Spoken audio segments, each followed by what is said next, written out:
বাতিল হলো বঙ্গবন্ধুর পরিবারের সদস্যদের বিশেষ নিরাপত্তা আইন। একটি পরিবারের সদস্যদের বিশেষ সুবিধা প্রদান সুস্পষ্ট বৈষম্য বলছে সরকার। বগুড়ায় উপজেলা স্বেচ্ছাসেবক দলের আহ্বায়ককে কুপিয়ে হত্যা, ঘাতক সন্দেহে গণপিটুনিতে নিহত আরও একজন। এবং ভারতের সঙ্গে দ্বিপাক্ষিক সম্পর্কের অন্তরায় সীমান্ত হত্যা বললেন পররাষ্ট্র উপদেষ্টা। ঠাকুরগাঁওয়ে বিএসএফ এর গুলিতে নিহত 1, আহত 2।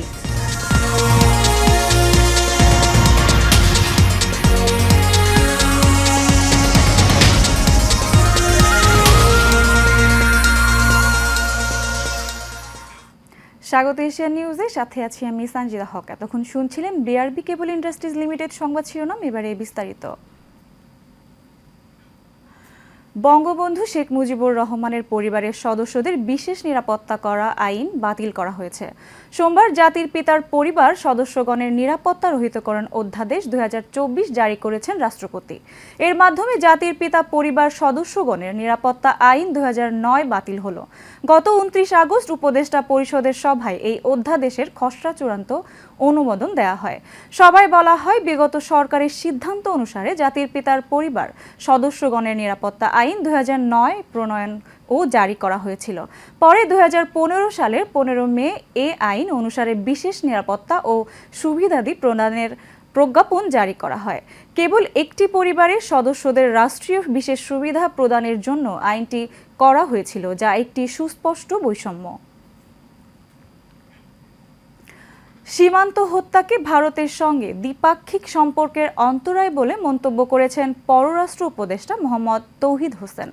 সোমবার পররাষ্ট্র মন্ত্রণালয়ে এক ব্রিফিংয়ে সাংবাদিকদের প্রশ্নের জবাবে তিনি এই মন্তব্য করেন। রাষ্ট্রপতির দ্বৈত নাগরিকত্বের বিষয়ে পররাষ্ট্র উপদেষ্টা বলেন, রাষ্ট্রপতির দ্বৈত নাগরিকত্বের গুঞ্জনটি খুবই স্পর্শকাতর বিষয়।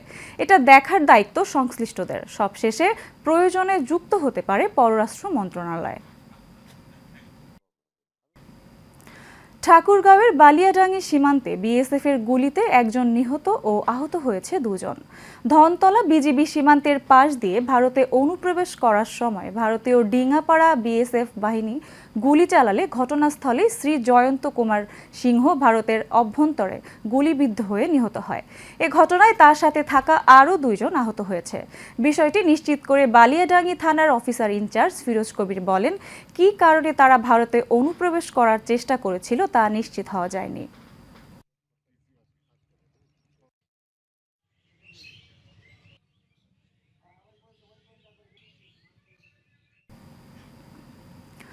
অন্তর্বর্তী সরকার কি সংস্কার করবে তা জনগণের সামনে তুলে ধরা উচিত বলে জানিয়েছেন বিএনপি মহাসচিব মির্জা ফখরুল ইসলাম আলমগীর। তিনি বলেন, যৌক্তিক সময়ের মধ্যে সংস্কার সম্পূর্ণ করে নির্বাচনের ব্যবস্থাপন করতে হবে। সোমবার জাতীয়তাবাদী মহিলা দলের 46তম প্রতিষ্ঠা বার্ষিকীতে শহীদ জিয়াউর রহমানের সমাধিতে শ্রদ্ধা নিবেদন শেষে সাংবাদিকদের এসব কথা বলেন তিনি। বিস্তারিত মণ্ডলের নামের রিপোর্টে। সকালে মহিলা দলের 46তম প্রতিষ্ঠা বার্ষিকীতে শহীদ জিয়াউর রহমানের সমাধিতে শ্রদ্ধা নিবেদন করেন জাতীয়তাবাদী মহিলা দলের অঙ্গ সংগঠন। এই সময় মির্জা ফখরুল বলেন, যে স্বাধীনতা অর্জন হয়েছে তার সুফল পেতে গণতন্ত্র ও আইনের শাসন প্রতিষ্ঠা করতে হবে। বাংলাদেশ জাতীয়তাবাদী মহিলা দল তাদের প্রতিষ্ঠা বার্ষিকীতে এই শপথ নিয়েছে যে স্বাধীনতা অর্জন করা হয়েছে সেই স্বাধীনতাকে সুসংহত করবার জন্য, গণতন্ত্রকে পুনরুদ্ধার করবার জন্য এবং দেশে আইনের শাসন, জনগণের শাসন প্রতিষ্ঠা করবার জন্য তাদের সংগ্রামকে অব্যাহত রাখবে। তিনি আরো বলেন, অন্তর্বর্তী সরকার জনগণের মতামতের উপর নির্ভর করে যত দ্রুত সম্ভব জনগণের ক্ষমতা তাদের কাছে হস্তান্তর করতে হবে। দেশে খুব শিগগিরই আজকের যে অন্তর্বর্তীকালীন সরকার প্রতিষ্ঠিত হয়েছে তারা জনগণের রায়ের উপরে, মতামতের উপরে শ্রদ্ধার নিদর্শন করে তারা যত দ্রুত সম্ভব সংস্কারগুলোকে সম্পন্ন করে তারা দেশে নির্বাচনের মাধ্যমে জনগণের ক্ষমতা জনগণের হাতে তুলে দেওয়ার ব্যবস্থা করবে। পারস্পরিক শ্রদ্ধাবোধের মাধ্যমে ভারত বাংলাদেশের সম্পর্ক হওয়া উচিত বলে মনে করেন বিএনপির মহাসচিব। পারস্পরিক সম্মানের ভিত্তিতে, মর্যাদার ভিত্তিতে, পারস্পরিক স্বার্থের ভিত্তিতে সেই সম্পর্ক গড়ে তোলা উচিত বলে আমরা মনে করি। মণ্ডলের নাম, এশিয়ান টেলিভিশন, ঢাকা।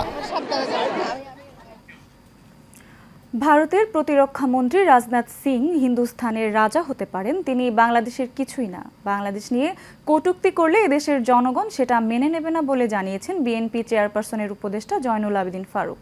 সোমবার প্রেস ক্লাবের সামনে যা বাংলাদেশ জাতীয়তাবাদী মোটরসাইকেল দলের উদ্যোগে আয়োজিত অবস্থান কর্মসূচিতে এই মন্তব্য করেন তিনি। এ সময় তিনি আরও বলেন, শেখ হাসিনা 16 বছর শাসনে বাংলাদেশের অর্থ লুটপাট করে বিদেশে পাচার করেছেন, গরিব দুঃখীর পেটে লাথি মেরেছেন। তার দোসররা বিভিন্ন জায়গায় এখনও প্রতিষ্ঠিত এবং ষড়যন্ত্রের চেষ্টা করছেন বলেও তিনি জানান। বাংলাদেশের গরিবের মানুষেরকে দুঃখ দিয়েছে, তারা আবার নতুন করে আবার তাদের সুযোগ নেবার চেষ্টা করছে। তাই এই তত্ত্বাবধায়ক সরকারকে, ইন্টেরিয়াম গভর্নমেন্টকে এখনো রাজপথে দাঁড়িয়ে আমরা মনে করিয়ে দিতে চাই, তারা যেন আপনার উপরে ভর করে আবার সুযোগ নিয়ে বাংলাদেশের মানুষকে আর শোষণ করার সুযোগ না পায়।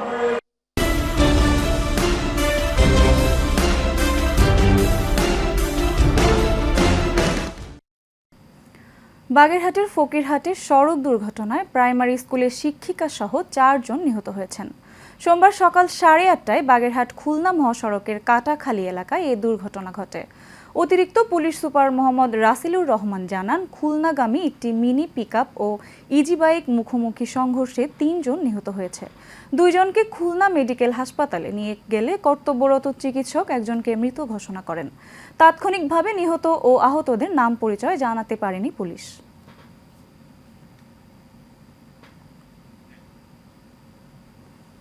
গাইবান্ধায় জামায়াতে ইসলামী উদ্যোগে বৈষম্য বিরোধী ছাত্র জনতার অভ্যুত্থানে শহীদদের পরিবারের সাথে এক মতবিনিময় সভা অনুষ্ঠিত হয়েছে। সোমবার দুপুরে স্থানীয় একটি হোটেলের হলরুমে আয়োজিত এই মতবিনিময় সভায় প্রধান অতিথি ছিলেন জামায়াতে ইসলামীর কেন্দ্রীয় সেক্রেটারি জেনারেল মিয়া গোলাম পরোয়ার। এ সময় তিনি বলেন, গণ অভ্যুত্থানে নিহত শহীদদের রক্তের ঋণ শোধ করতে হবে। স্বৈরাচারী শেখ হাসিনা সরকার গত 15 বছরে লুটপাট, অনিয়ম, দুর্নীতি, খুন গুমের যে ভয়াবহ পরিস্থিতির সৃষ্টি করেছিল তা থেকে পরিত্রাণ পেতে সংস্কারের বিকল্প নেই। পরে সেক্রেটারি জেনারেল গণ অভ্যুত্থানে শহীদ হওয়া গাইবান্ধার 6 জনের পরিবারের সদস্যদের হাতে 2 লাখ করে টাকা আর্থিক সহায়তা তুলে দেন।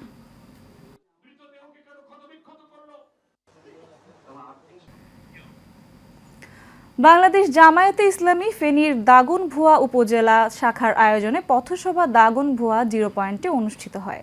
অনুষ্ঠানে প্রধান অতিথি হিসেবে জামায়াতে ইসলামী ঢাকা মহানগর দক্ষিণের আমির নুরুল ইসলাম বুলবুল, উপজেলা শাখার আমির গাজী সালে উদ্দিনের সভাপতিত্বে ও সেক্রেটারি কামাল উদ্দিনের সঞ্চালনায় সভায় বিশেষ অতিথি ছিলেন জামায়াতে ইসলামী ঢাকা মহানগর দক্ষিণ সেক্রেটারি মোহাম্মদ শফিকুল ইসলাম মাসুদ, ছাত্র শিবিরের সাবেক কেন্দ্রীয় সভাপতি ডাক্তার ফখরুদ্দিন মানিক, শিবিরের সাবেক কেন্দ্রীয় সভাপতি দেলোয়ার হোসেন, ঢাকা মহানগর দক্ষিণের সহ সেক্রেটারি কামাল হোসেন সহ আর অনেকে।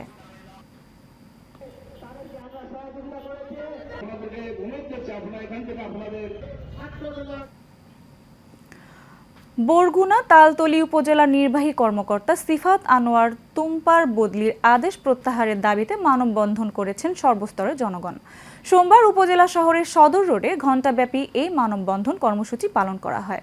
এতে ছাত্র, শিক্ষক, রাখাইনরা সহ সর্বস্তরের জনগণের ব্যানারে মানববন্ধন অংশগ্রহণ করেন সহস্রাধিক বিভিন্ন শ্রেণীর পেশার মানুষ।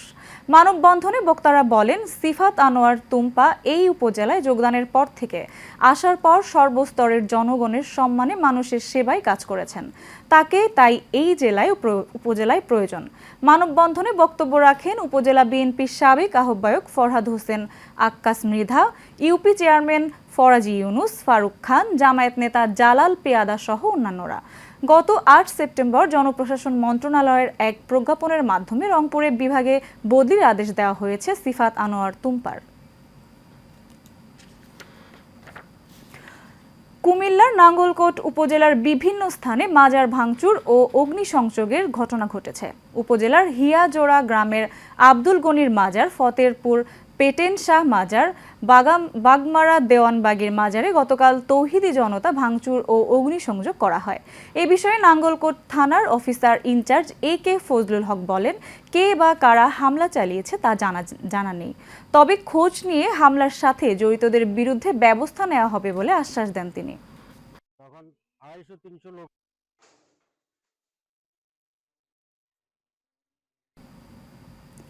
ঢাকার ধামরাইয়ে চাঁদাবাজি ও হত্যা চেষ্টা মামলা তুলে নিতে মামলার বাদী ও সাক্ষীদের দফায় দফায় হত্যার হুমকির অভিযোগ পাওয়া গেছে। এ ঘটনায় রবিবার উপজেলার গাঙ্গুটিয়া ইউনিয়নের জালসা এলাকায় মানববন্ধন করেছে ভুক্তভোগী ও এলাকাবাসী। এ সময় ভুক্তভোগী আবু রায়হান সেলিম বলেন, মাটি ব্যবসায়ী শহীদুল ইসলাম রতন তাকে মামলা তুলে নিতে দফায় দফায় হুমকি দিয়ে আসছে, তাই প্রশাসনের কাছে সন্ত্রাসী রতনকে গ্রেফতারের দাবি জানান তিনি।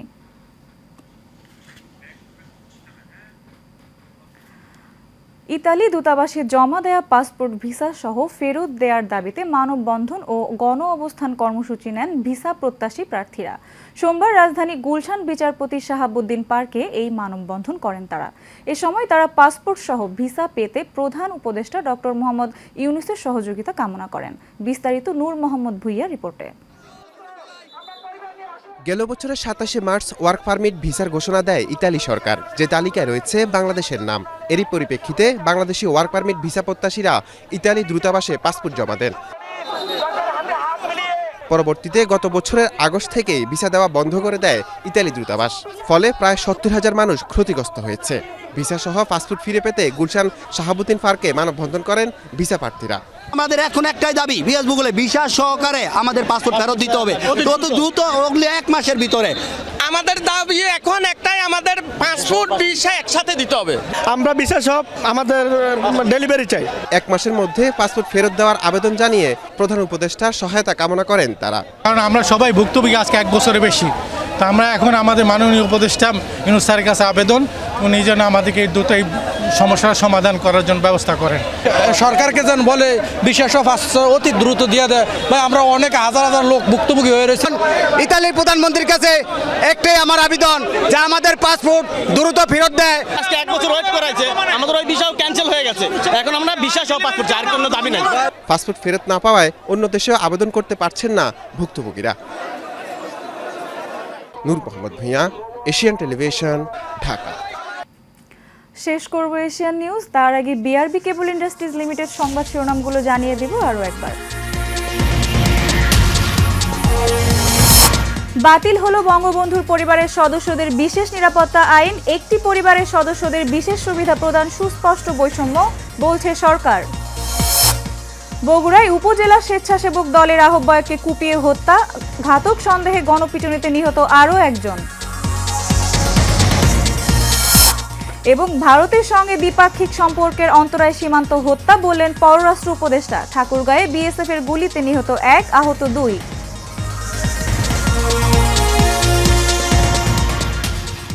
এশিয়ান নিউজ এই পর্যন্তই। পরবর্তী সংবাদ দেখার আমন্ত্রণ রইল। ধন্যবাদ সবাইকে।